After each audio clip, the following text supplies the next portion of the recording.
a year and a half ago, 2 years, Bitcoin was still a joke. Yeah.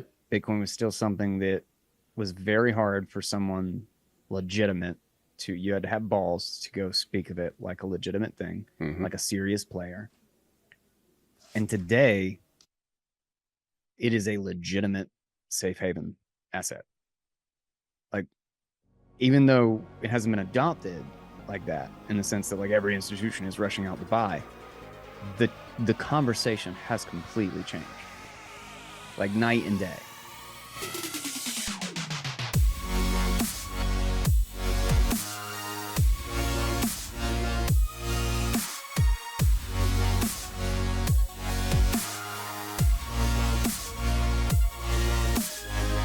What is up, guys? Welcome back to Bitcoin Audible. I went on with the meme factory, and I don't think we talked about anything. But I'm gonna make it available to you guys anyway. It's gonna be available here, but I don't know why you're listening. I don't know why you're here listening to this. These headphones are not even plugged in. My mic, I can't get it to work. I don't know why. I don't know why you would be here listening to this episode. There's nothing to talk about with the meme factory. Mr. Potato has nothing useful to say. But we talked for like an hour and 20 minutes. And I read an advertisement for underwear that just has a hole where the flap is supposed to be. So it's not really underwear. That happened. You should check out HRF and the Financial Freedom Report for something that actually has a little bit of signal and is useful and ought to be listened to or read. There's a link right down in the show notes. And if you want another very practical and useful thing, you can check out the BitKit mobile wallet. Those details are also in the show notes. It's a mobile wallet that has Bitcoin on chain and Lightning, with you always holding your own keys. Those are both very useful things. This episode, I'm not sure if this is going to be of any value. So here it is. I guess listen to it if you want. All right. Welcome, everybody. Welcome in. You made it to another episode of the Meme Factory Stream Test. This is Stream Test number 162. It's starting to feel like it's not a test, but whatever. Keep it a test. It can't shut us down. Hey. Is that how that works? That's exactly how that works. We've never been shut down on YouTube. Test. You can't ban us. Look. This is just a test. You can't argue with results, is all I'm saying. It's working. So. It's working so far. So this evening, we're joined by Dr. Guy Swann, Big Sean Harris, Yellow himself, and World of Rusty. Everybody say hello. What's up? Hello. Hello. Good morning. Hello. Good morning. Hello. Just woke up. Good morning. All right. So as everybody knows, we got to start this off by getting paid. So I got to push it over to Guy here to pull up his DMs for the ad copy for the day. And okay, yeah. Guy, if you could rip through it, is this then my responsibility? This is your responsibility. I mean, is this on DMs on where? On the Twitter, Twitter X. Twats? Yeah, we twatted it too. Okay, we twatted it. All right, dude. The last message I have from you is another ad from copy. July 11, 2024 on the last bullshit sponsor that I had to read. Okay, hi, my name is Guy Swann, and I've had enough of getting my manhood caught in my underwear. It's the worst. This episode is sponsored by Over the Tops, the world's first underwear brand bold enough to remove the front hole entirely. We're not counting Elliot Page. Why? Because no one uses it. The hole, not Elliot Page. Although Elliot doesn't seem to be getting a lot of work these days. And worse, that hole's been causing problems you didn't even realize you had. Fly drift, that slow creeping fabric shift that turns your access point into a trapdoor of betrayal. Double layer bunching. Enjoy that sweaty origami-like wad pressing into your day? Didn't think so. False confidence. You think you're aiming through the fly? You're not. You're going rogue. We all are. With Over the Tops, it's over the band. Sit on the thumb. Look out, urinal, here it comes. It's cheaper, it's cleaner, it's lighter. and it respects what we're all doing anyway. Going over the top, like Stallone taught us. Still clinging to the front hole? Well, that's not tradition. That's denial with stitching. Over the tops, because flaps are a failure of imagination. Hey. Well done. I don't know. I don't know why anybody ever has trouble with those. I think you did a great job. I'm sold. I'm in.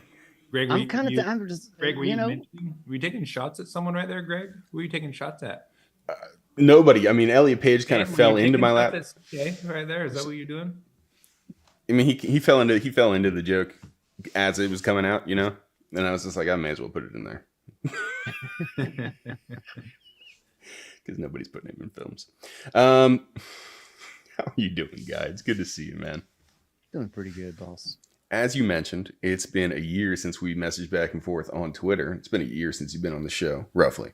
And lots happened in between, but it also made me realize that I've been messaging you on Signal a bunch of dope memes that have gone without, response emojis. Shitty memes.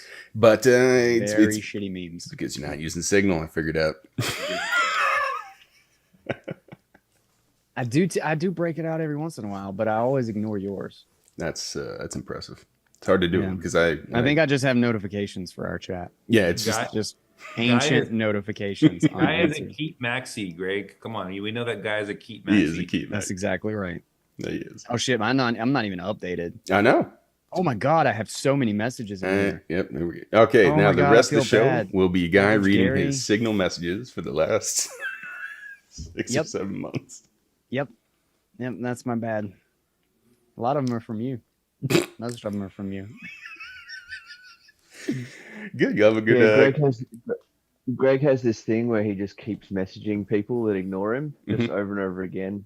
It doesn't stop him. No, it doesn't, Yeah, that makes sense. it doesn't stop. I, He does the same thing with Labra until eventually he comes back. I Well- have anecdotal evidence to support this. Unfortunately, Labra's completely disappeared this time. I have no way to communicate with the dog anymore. He's gone. Pedro scared That's him. unfortunate.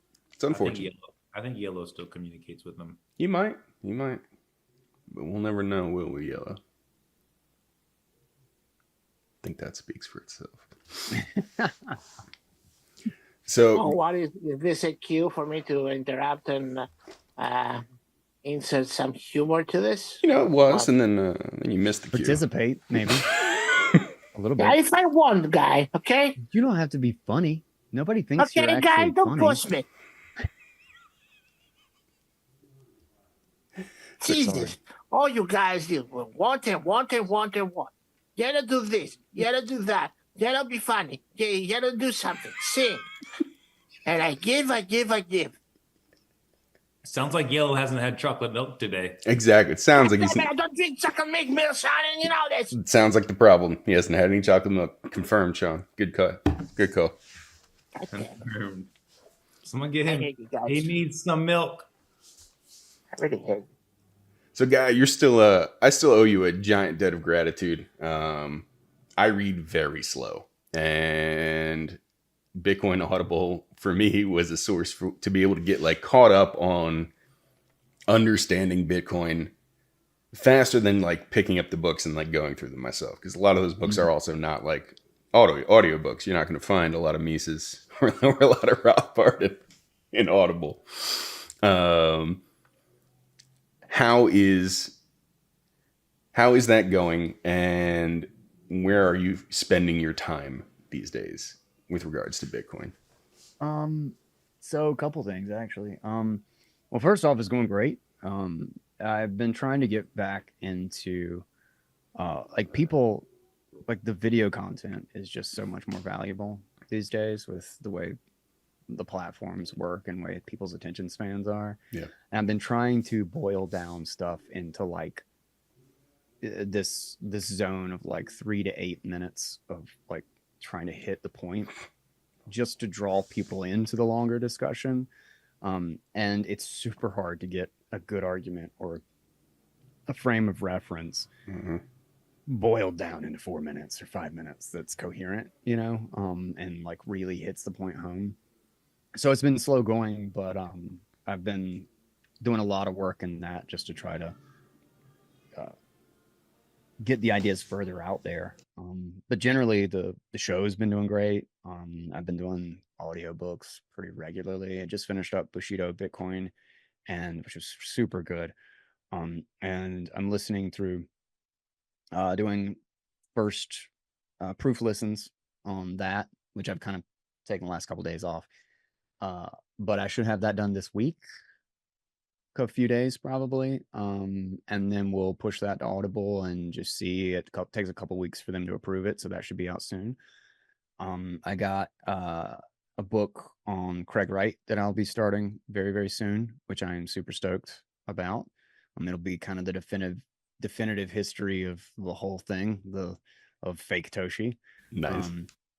And got a fiction actually coming kind of soon, which I am super stoked about. And I've been working on the Bitcoin mining handbook by Brains, as well as, and we got lined up 2 other books that I'll be doing by them. So I'm in front of the microphone most of the time. And I'm reading right now for the show, The Great Taking by Roger Webb. Dude, holy shit. Well, this one's kind of crazy. Have you not heard this? I haven't heard Bushido Bitcoin or The Great Taking, so I'm due explanations. Bushido here. Bitcoin is Svetsky's new book. Oh, okay. And it's really good. Is it short? In fact, I don't agree with everything in it, but no, I mean, I don't agree with everything in it, but there are some things that he has laid out that has made me think differently on where and why I agree and or disagree on certain things. Because it definitely changed my perspective. Like it kind of, you can look at something and kind of have your shape of the thing, but you can still think that the shape is the same, but your perspective on it changes. Like it shifts just a little bit and you're like, oh shit, I never thought about it like that. There's a couple of really interesting things in the book, especially about non-aggression principle and about like the selective use of violence aggressively and defensively and sort of thing, like because he really pulls from Bushido, from the Code of Samurai, and goes into why that and chivalry, which he actually compares as being deeply related to each other, and shows why they're deeply related to each other, even though they had no exposure to each other, and specifically why it is that these 2 different things arose and have such strong basis in a cultural and spiritual identities for such a long, like survived for such a long time. It goes back to that question, like anything that survives hundreds, thousands of years, is it wrong? It's just a question of defining what is right about it that gives it such longevity. And he's done a great job of exploring those ideas in a way that I hadn't, or I guess I just had not before. So really, really great book. But I'm also reading The Great Taking on the show, which I just released part 1 at the end of last week. And I literally stopped it to eat steak and then get up here. So I should be done with the other parts to be released this week, hopefully tonight, since I'm here by myself, in a weird, quiet house. But dude, it's the getting into why the kind of legal framework has been changed, and kind of the robbing that occurred in the Great Financial Crisis, and then mirroring it to what they did in the Great Depression, and not only like what they did, but how it was caused, and how essentially a select few banks and the central bank and the Federal Reserve basically ate the capital of the entire country and much of the Western world. They just controlled the entire thing, and that this was done purposefully and selectively, and they laid the legal groundwork for exactly the outcome, and then both incited and refused to do the one thing that they could do to prevent the ongoing Great Depression, or the crash and then the depression to follow, specifically so they could let the thousands of banks fall, reopen the selective banks, which then bought up bought up. They didn't even buy it. They just consumed. They just You're talking about the aggregated. 1930s, right? Yeah, 1930s. Aggregated everybody's assets into these entities. They literally, like, people's cash just disappeared. You're Like, gonna have to, like, you're gonna have even to give wealthy me. people. You're gonna have to walk me through how they laid the framework here, and then how they did the grab. Okay, so in laying out this framework, they built, not only did they expand the money supply well past the actual, in fact, the only thing that compares to today is the late 1920s.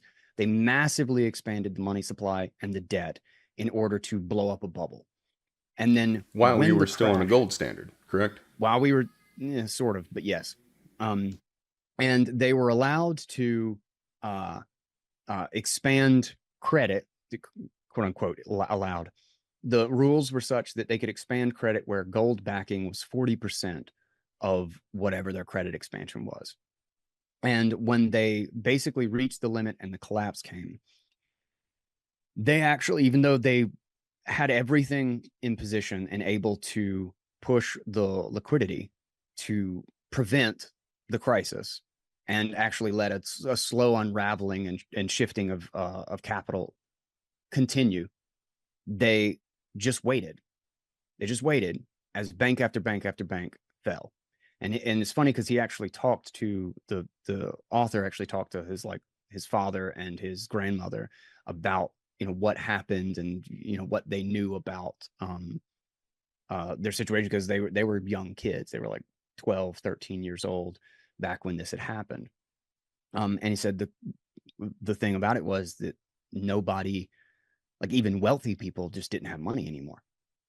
Like they just had deposits in the bank that were just gone. And when those banks were basically went under, the larger banks, the select banks during the bank holiday, the Federal Reserve just said, these are the banks that are allowed to reopen. And they just told the Treasury, these are the ones that you're going to allow to reopen. And they said, okay, here's all the big banks that you're going to let happen. And they opened back up and they absorbed all of the assets of all of these other banks. And then they confiscated everything that was on debt. And anybody who had any cash, they didn't have any cash anymore. So obviously they couldn't pay for anything on debt. And they literally, like the Cleveland, I can't remember what the institution called. It was a Cleveland bank that became it was like the sixth largest bank in the country at the time. They literally confiscated everybody's mortgages, cars, all of this stuff. And then they let them, the people who owned the bank, owned the houses, the actual people who purchased the homes, come back in as renters. So they just took the assets and then charged them rent to come back and live in the house just so they could keep it up and keep the heat on. And before they sold all the assets off. So then sold the houses to somebody else. So BlackRock's doing it backwards, is what I'm hearing. Well, they've done the exact same thing today, except that so legally all of those assets, none of the liabilities were owed to anybody. So the money disappears, poof, nobody owns shit. All of the liabilities, the assets are immediately owned by the banks. And then they turned around and did 6102. And they claimed that the only way that they can expand credit again is if they get everybody's gold. And the danger was that everybody was hoarding gold. So everybody has to, and you're a criminal. The punishments were fine up to $10,000, which $10,000 was a shit ton of money back then, and or 10 years in prison, or both, if you did not turn in your gold. And they also legally made it so that you could not use it anywhere. You couldn't spend your gold, or you couldn't trade with your gold because it was illegal to have it. And everybody was terrible, and they were hoarding their gold, which was causing all this problem, and they couldn't expand credit. And so what did the Federal Reserve do? Confiscated all the gold and then hoarded the gold. And they just held it the whole time. They didn't do anything with it. And they claimed that this was necessary because otherwise, because of this rule of 40%, they weren't going to be able to ever expand any credit if they didn't get everybody's gold. So they went through this long process of slowly and surely confiscating all of the gold, all of the deposits, all of the contractual gold ownership, everything from every different avenue, and then didn't expand credit. So the very reason they claimed that they had to do it, they didn't do. They just got the backing got the assets, stole the houses, stole the cars, killed any bank that had any potential to actually survive or provide any sort of resistance to their total fucking takeover of the entire financial system, and then rented it all back to everybody and just held all the gold. Sounds to me like they were expanding credit to all those new renters. Yeah, they were expanding credit to everybody who was going to then purchase the rent from all of the fucking things that they just own. So they just suddenly just have they now just have a rate of return on everything that they didn't own. All right, so play it. Everything across the economy. And what's funny is that, we're told this bullshit that FDR like helped and was like seen as a hero. And he said specifically, and I'm sure there's a bunch of socialist dumbasses at the time who did think that.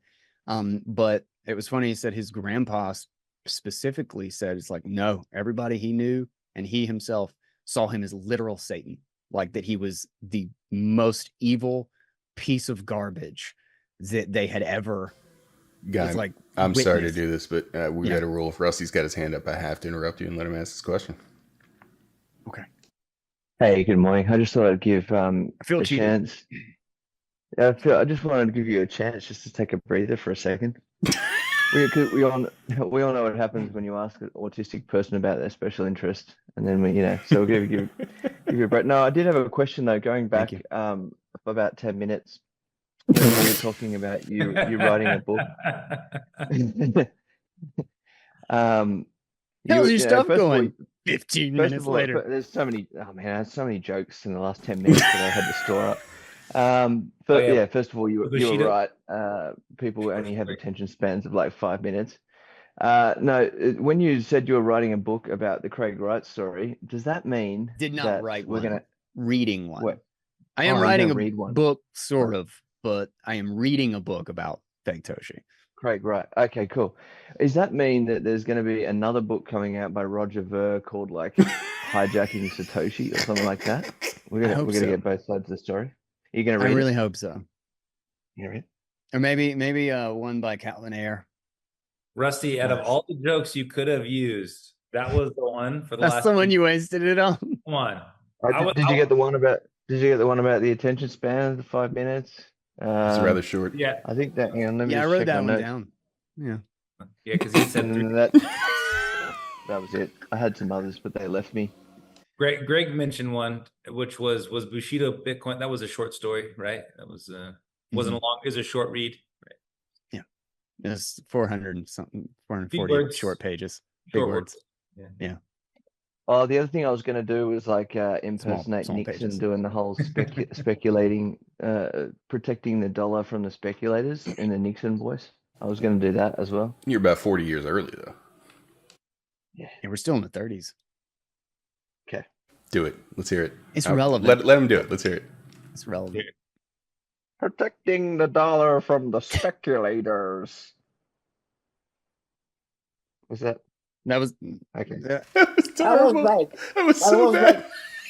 That's really Kermit good. the Frog was doing the Darth Vader voice. What the fuck was that? It was Rusty doing his best American, which wasn't bad. But then he first place participation. Then I think he forgot to put Nixon on top of the American accent. My American accent is way better than my sis. Is this what we're doing today? My American accent is the There you go. best There you go. everybody's. America, America. roughly in the southern right corner. Got to So it come sounds from the like gut. America's been screwing over. The American government's been screwing over its people for a long time, right? It does. Like, It does seem like that way. I'm rocking. I'm trying to get as autistic as Oh, like your Rusty glasses, right now. boy. That was good, Been Ella. so That was bad good. for so long.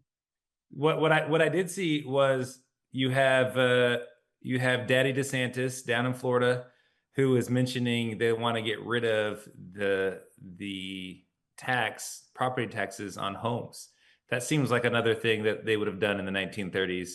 Is just if they can't figure out a way to get you out of ownership, they're just going to tax you so high that now you can't own anything. Seems like the play by the governments has always been you will own nothing and you'll be happy, right? But isn't It DeSantis seems doing like the the easier opposite? strategy is because, especially from a banking perspective, if you have control of the interest rate, you can just make a bubble, which Yeah. just means that you own all the assets bought in the bubble. Because you're the counterparty that all the collateral falls back to when it busts. So you can just keep doing this game over and over again, and that's just what they do. Which brings me back to LIBOR. LIBOR. Ooh, Tom Luongo, get Tom Luongo on us right now. No, I don't want to do that yet. I want to hear more London. about. I want to hear more about the Great Taking, because guy was on a roll there. He was talking about how president was more of a socialist than he was a capitalist, and then I want to see how this translates to the GFC. He didn't say that. He said that FDR So- was the devil. That's what he said. Sorry, that's paraphrasing. He just said the exact.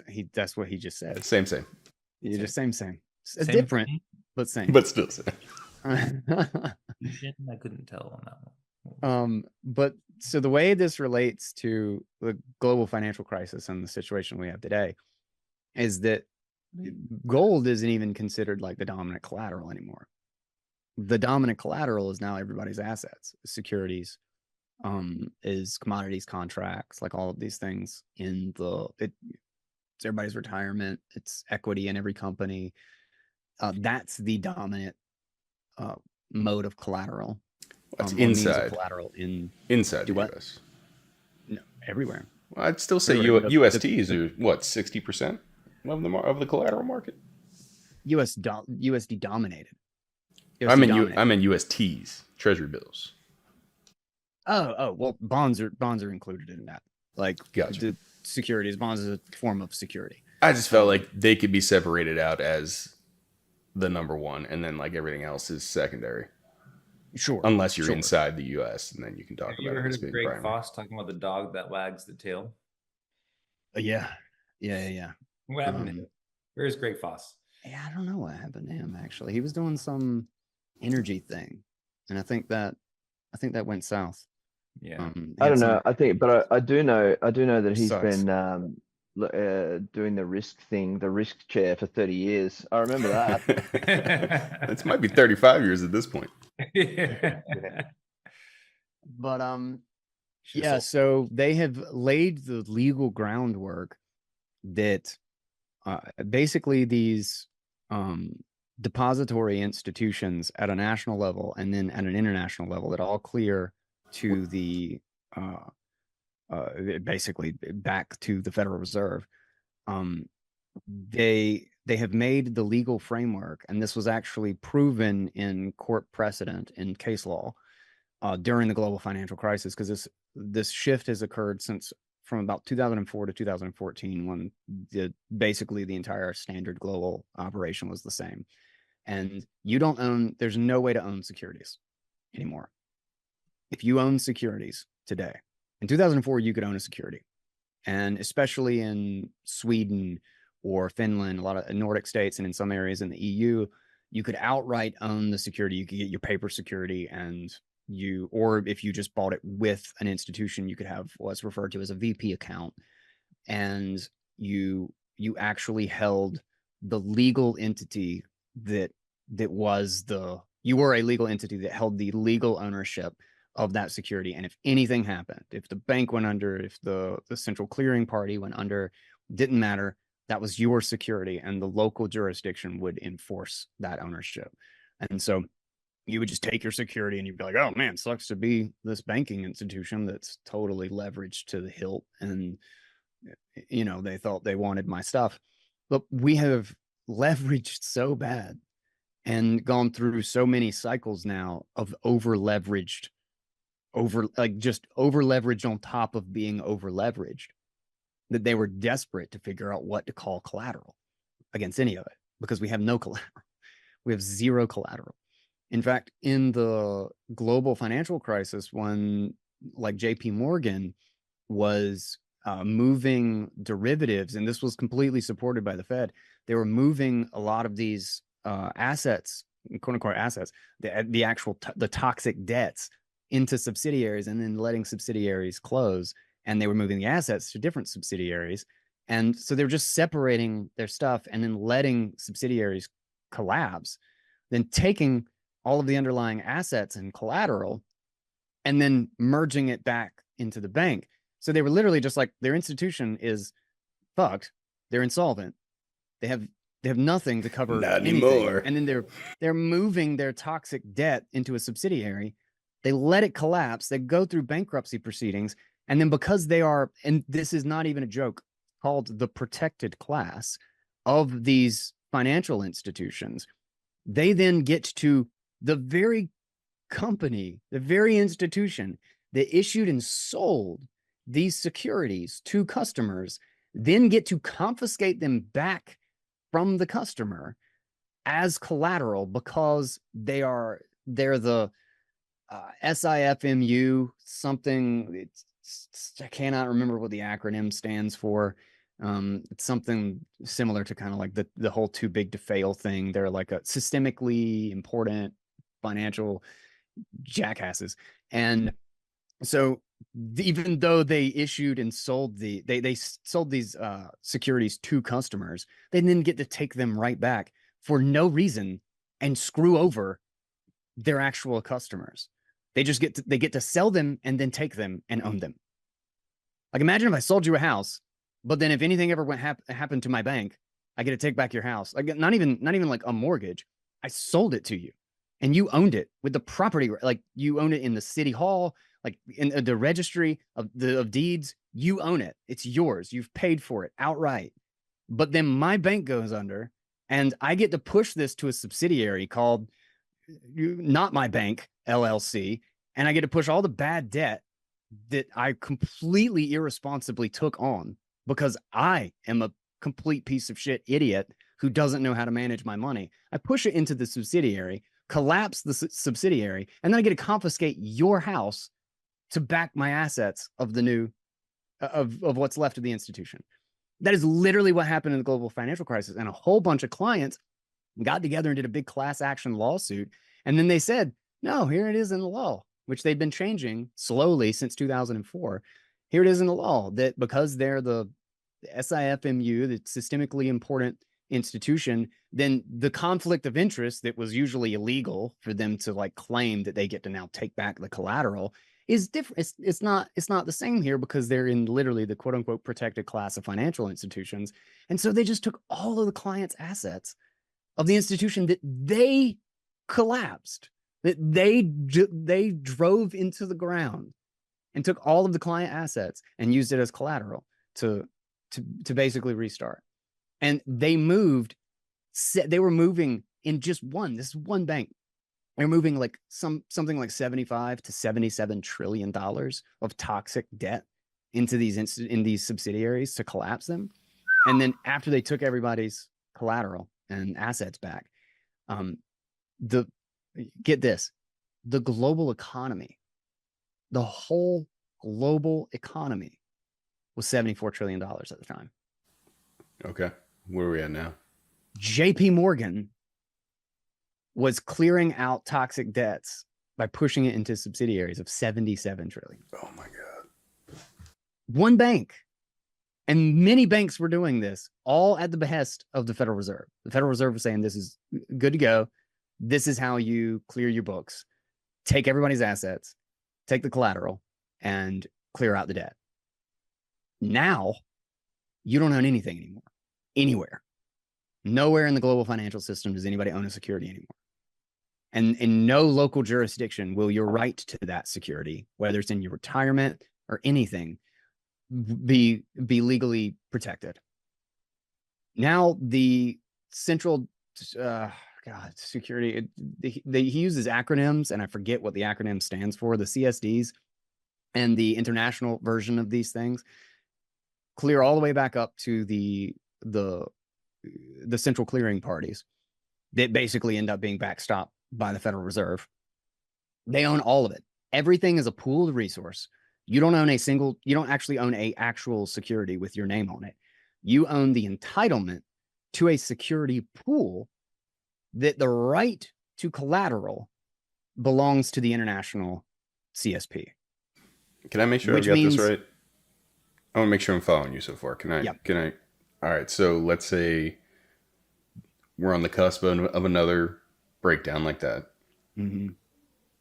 I own a Vanguard IRA, and Vanguard is going toxic, so they push the toxic assets to a subsidiary. I don't even think they need to do it this time, though. Oh, so all right. So They just take Vanguard the goes collateral. toxic, and then They what? just take the They collateral. just bail themselves in with their client's collateral. Yes. And you own a quote unquote pro rata entitlement to it, which means that if they try to dump it on the market or the price crashes or anything, they'll take the collateral and they can take it instantly, by the way. They now have a direct system that can just pull without any legal fight or argument or paperwork or anything. They just pull the collateral to the international clearing party, and you own nothing, and they can take as long as they want, or not at all. In fact, they literally say it's free of payment. They can take the collateral, which means they don't have to pay you anything, but your entitlement is supposedly a pro rata ownership of the price of the thing. But if the price of everything is collapsing and they're just taking all the collateral and you can't do anything with it, you can't sell it, then you don't own anything. You own nothing. There's no ownership rights. There's no legal protections. There's nothing. Anything in a financial institution, a security, or anything.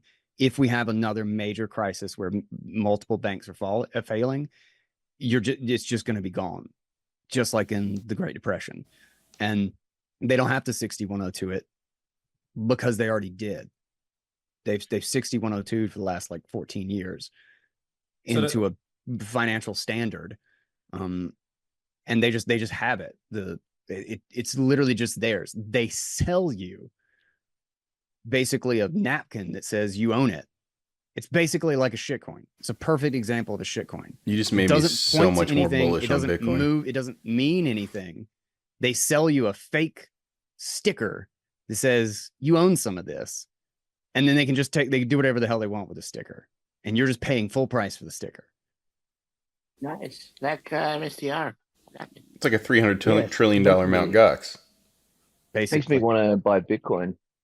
Yeah, you get it in cold storage, man. So It gets me so worried about people who own ETFs, or because the derivatives market, the liabilities on top of this thing are so crazy. There's they're multiples the size of. When you say this thing, you're just talking about Bitcoin, or are you talking about the entire?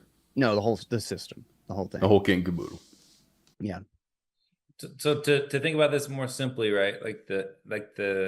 What we thought was going to happen, like after 2008 when they started printing money, and then we really didn't see inflation or like the CMI, which we all know is a lie, because the inflation was bifurcated. It was really asset inflation that happened. Mm-hmm. And then after 2020, then we really saw very high inflation. I'm rocking back and forth to make Greg just worried, because it makes Greg worried. And so it makes you feel closer to you. So when you put it like that, right, it just seems like this is where we're headed, to this world where the assets continue to inflate and inflate and inflate. And I guess on the long enough time frame, inflation is theft because it takes away your ownership. Because inflation will literally, on a long enough time frame, end up where the government owns everything and you own nothing. And everything it'll all just be sucked up by the central banks, and it'll be used as collateral to quote unquote protect the system. Yeah. Because otherwise, how could we let the system fail? That would be terrible for everybody. So it's important that everybody loses all of their stuff and gives it to the central bank to keep the central bank alive. Well, because they're the only ones that can actually print the currency. Because if they print the currency so fast, then the prices run up so high that no one has a shot at ownership of anything. You know, maybe you own something, but then to pass it along to your children, there's no way that they could own anything at that point, because the death taxes you got to pay and also the BS you got to pay.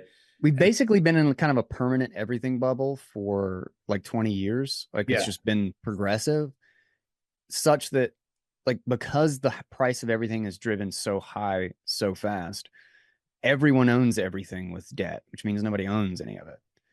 It's all a liability against some financial institution. And this like goes back to what they were able to do in the Great Depression is they blow up a bubble, and because they're pushing interest rates, they're basically price controlling interest rates down way below market.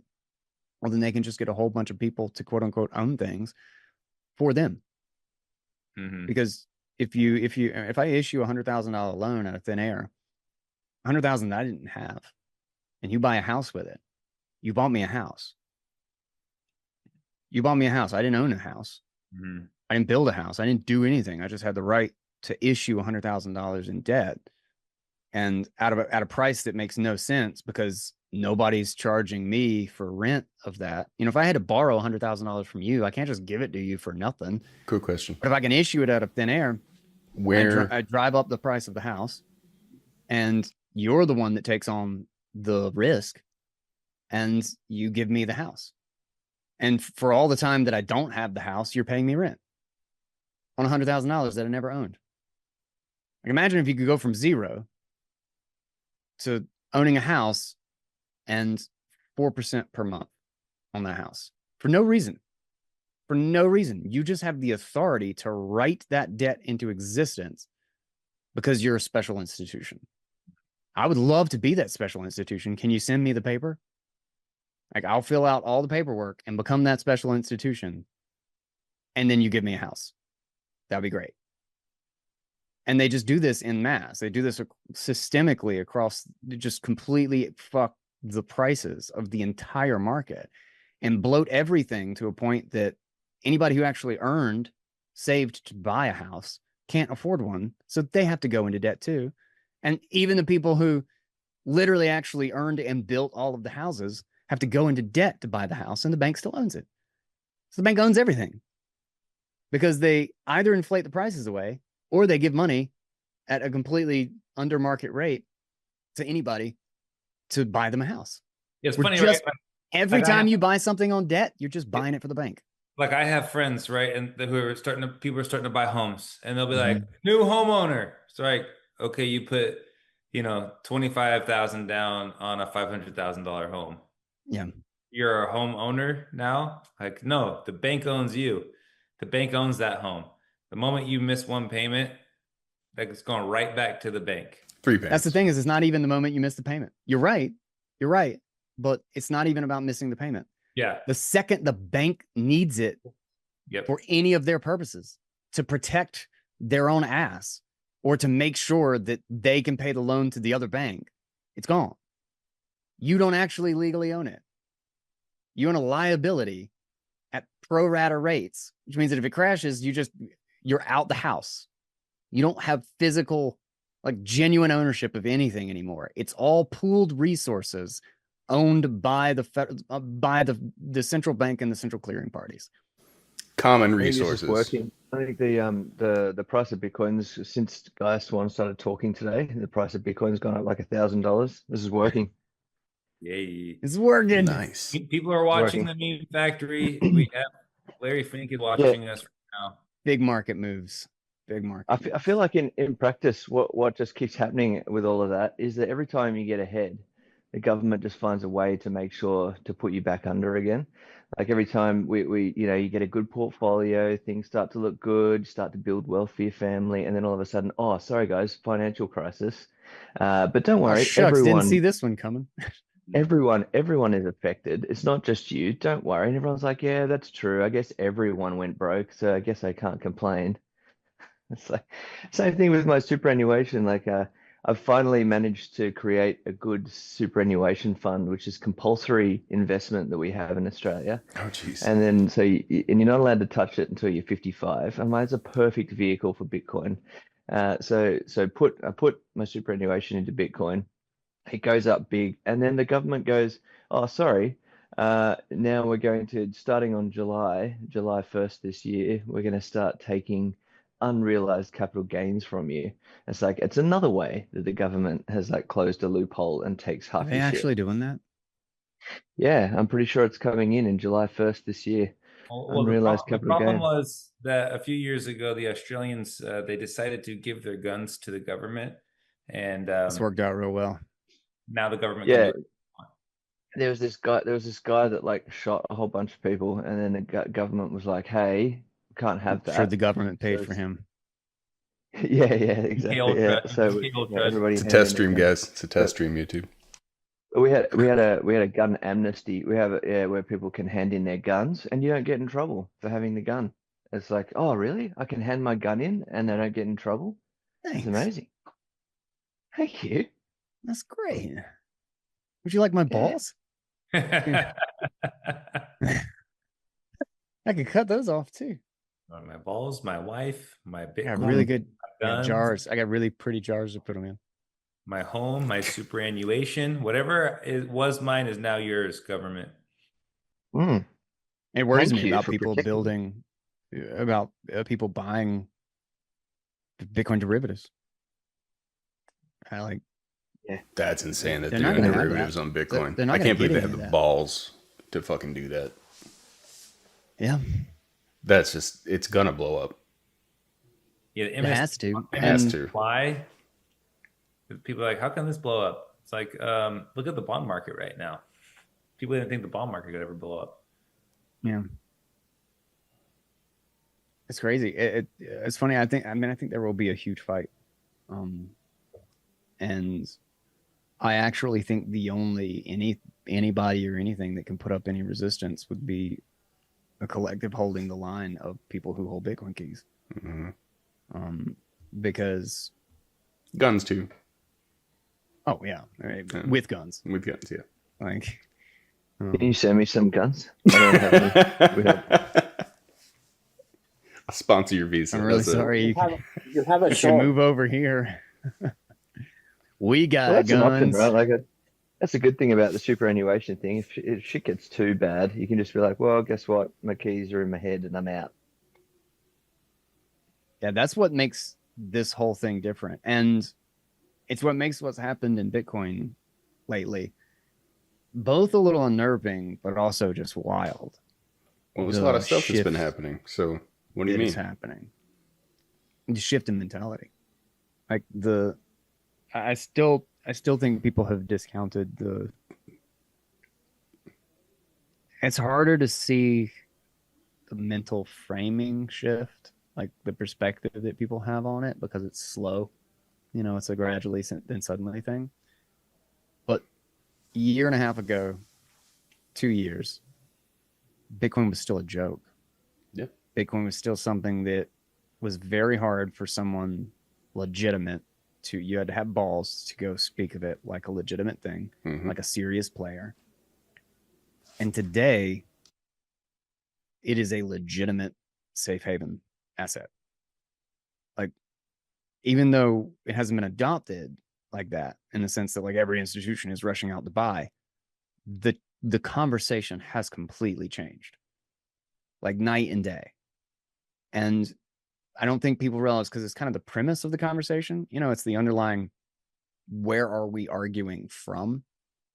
So it's about like the decision of when and how and what to allocate and how to think about Bitcoin, as opposed to Bitcoin or not. Like is Bitcoin even a consideration on the table? Like, we've got like 14 states passing strategic reserve bills. The United States has the U.S. government has passed strategic reserve bill. Like, this feels like the cusp of suddenly. You know, it does, like, a lot of, you don't have to have an enormous amount of capital to move enormous amounts of market cap, because price is on the margin. And you know, we were always going to break down in the cycles. I really thought the institutional shift was happening basically the last round. But institutions are very, very slow. You know, they're not rushing to anything, and it feels now like what I had expected it to feel like in 2021. And then it Have you never noticed actually that manifested. Have you noticed that the normies don't care about that whole, like, like the American government stuff, the SBR, all these states in America are slowly, it's like out in the open. everybody is here, and the Nobody's- normies just like whatever. I don't Yeah. know. Still nothing. Russia and China settling oil contracts and Bitcoin. Yeah, it's like adoption in real time out in the open, and it's and nothing. One Yeah, of the biggest wins was Steak and Shake That was great. accepting Bitcoin. that's yeah. And then that's on the good. thing it says the price in Sats, the Bitcoin price, and then the fiat price. Now the dollar Yeah. price, the fiat price. That is a huge mental like perspective win or narrative win. I think the bigger win is going to be when they start pricing their shit in Sats on the menu board. That'll be a while, but it will probably be in the midst of a crisis. When that shift starts to happen. Might cause some chaos in the line though. It's like people just sitting there watching the menu and watching the price of their burger or whatever, and just be like, "Come on, just no, just give me a sec. Just wait. Just give me,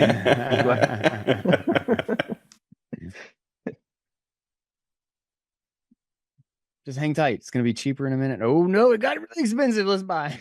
Oh, FOMO in. All right, I want to give People Sean. yelling their orders out. Sean said he wanted to ask the closing question for Guy. I think it's about time for it. Sean, what do you have for Guy here? Guy, do you know what happens at block height 1,050,000? Oh shit! Fuck yeah. I have no idea. Oh. It We block. have started, ladies and gentlemen. block Yeah, 1,050,000 gets a proof of work attached to it. I do know that. Yes, yes. There's, Yeah. there's a Coinbase in it, like all the blocks. Come on, Guy. I got nothing You guys else. spent more about There's Bitcoin only than one anyone we know. Anyone that I only know. one thing that happens consistently on round numbers of blocks. Is like it's only like pretty much one thing. Block height 1,050,000. 80 10 150. Oh yeah, the next halving. There we go. That's what I'm talking about, Guy. That's what I'm talking about. The next halving. I thought this was a meme factory inside joke. I wasn't even trying to come up with an answer for it. That's nice. I thought he had some This is a super serious technical show. question to This is ask, serious. and I was like, oh, I remember this meme. Yes. It's more Then than- you made me feel guilty. You're like, you should know this. I'm You like, should. yeah. You should know. Yeah, it. Is this a thing? You figured it out. Is it You figured it out. is it when we're introducing bits instead of sats? You're gonna get muted for that shit. Bits are 100 sats. Bits have always been here. yeah, exactly. Come on. BIP Everyone knows that. 69, BIP Don't bring 69, your bits here. 69. So Just keep your bits to yourself. The bits and I'll go- sats proposal. bringing that back in. Nice. The next halving happens at block height 1,050,000, Guy. You couldn't make it to the first halving party, and that's a shame for you. Not a It is shame a for the shame. halving party. It was a shame for us too. It was a shame for us. It was. I'm just trying to act bigger and stronger. I got you. Great. Yeah. Greg's bigger and stronger than I am, actually. I'm not actually. Okay, going back. So, again, we are throwing the one and only halving party coming up. The It's coming second soon. one and only having party. Number 2. It's the Meme Factory halving party. It happens every halving, once every 4 years. Guy, you missed out on the last one. You cannot miss out on this one. You Bitcoin Audible. How much knowledge? Your top 3 best podcaster, in my opinion. We would love to have you come and be a part of the halving party, the second one ever.